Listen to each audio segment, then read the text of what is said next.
In this video, we're going to be looking at hooliganism, and we need to know why hooliganism occurs. Just a quick reminder of what hooliganism is. We talked in the previous video about this, but let's just recap. So essentially, this is aggressive behavior, violent behavior, often by groups of people, usually males. However, that's not always the case.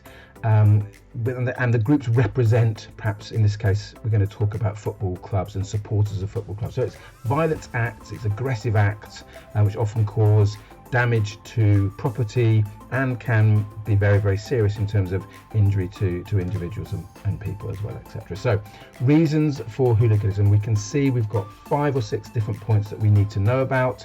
So let's crack on and make a start. Now the first one you can see here, you just about make out here, that's Leeds United and West Ham United. Now apologies if you are West Ham or Leeds United fans, and I'm not necessarily suggesting this is something which is current. In fact, I would say that it's not the situation right now, but in the past, one of the reasons for hooliganism was the idea of the concept of rivalry, and teams were seen to be great rivals. And it's fair to say that in the past, these teams were rivals. They weren't the only rivals, of course. If you think about again, staying with football, Man United, Man City, Liverpool, Man United, there are lots of different clubs that are rivals, and so therefore there tended to be the likelihood for hooliganism because of rival teams and rival clubs. The second one, you can see on the right there, is hype.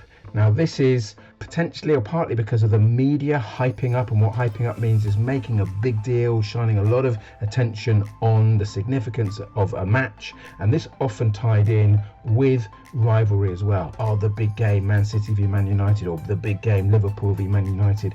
And so there was a lot of media attention, a lot of high stakes put on the significance of these games, the outcomes of the games, etc. So a lot of focus, a lot of attention, maybe really kind of overcooking it, if you like, and that can, as we see, could be a reason for hooliganism.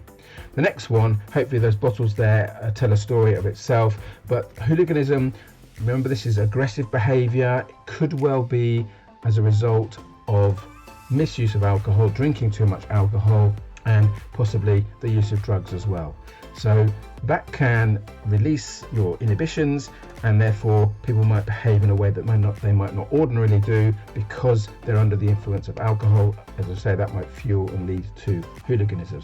Now the next one here, if you look closely at the images, you can see that this is 2 gangs fighting against each other. And so what we're talking about here is gang culture. Now this links back to rivalry, and again we're going back in perhaps way back to the 1980s. This is quite a few years ago now, but that certainly was the case when you were identified as being part of a gang and associated with a football club. I've put West Ham United up there because they had a really notorious gang which was called the ICF, the Intercity firm, and the Intercity was a train that went from London main line all the way across to the various cities which West Ham used to travel on, and they were pretty notorious both on the trains for the way they behaved and once they got to the opposing city and stadium, etc. So gang culture potentially could be a reason for hooliganism. And then this one here shows an official, a referee, giving a card. So the reason for potential hooliganism is that the fans get frustrated and therefore they get angry at officials' decisions. So it's important that when we're talking about this is a build-up of frustration, and you might want to go further than that and just say it's a build-up of frustration which leads to anger, which then can become hooliganism, and that frustration is built up because of the officials' decisions.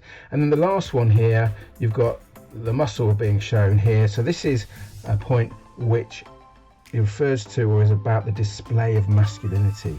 Sometimes, certainly in the past, we used to talk about being hard, being a hard man, and therefore hooliganism being part of the gang, showing your masculinity. It was a tough masculine thing to do, to fight, be associated with these gangs, certainly in rival situations, and so you displayed your degree of masculinity. So there you are, you've got 6 different reasons for hooliganism.